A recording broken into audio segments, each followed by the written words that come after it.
Everyone, চলো আজকে একটা 3D পেপার ফ্রেম বানাই। তোমরা কি জানো 22শো শতাব্দীর আজকের এই দিনে জাপানে জন্ম নিয়েছিল আমাদের প্রিয় ক্যারেক্টার ডোরেমন।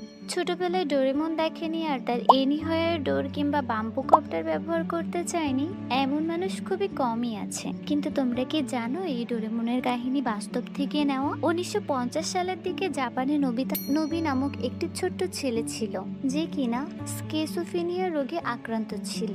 আর এই রোগে আক্রান্ত ব্যক্তিরা সাধারণত তার কল্পনাকে বাস্তব ভাবতে শুরু করে। আর নবী তার এই কল্পনায় একটা বিড়ালকে দেখতে পেত যার নাম সে দিয়েছিল ডোরেমন। আর যখন নবিতা তার এই অসুস্থতা কাটিয়ে ওঠে তখন সে মানসিকভাবে অনেক বিপর্যস্ত হয়ে পড়ে, কারণ সে জানতে পারে ডোরেমনের আসলে কোনো অস্তিত্ব নাই।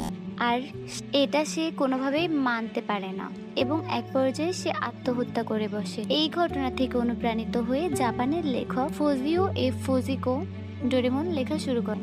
দেখো, ডোরেমনের ইতিহাস বলতে বলতে আমরা আমাদের ক্রাফটটা প্রায় শেষ করে ফেলেছি। তো তোমাদের কাছে কেমন লাগলো আজকের এই 3D পেপার ফ্রেমটা?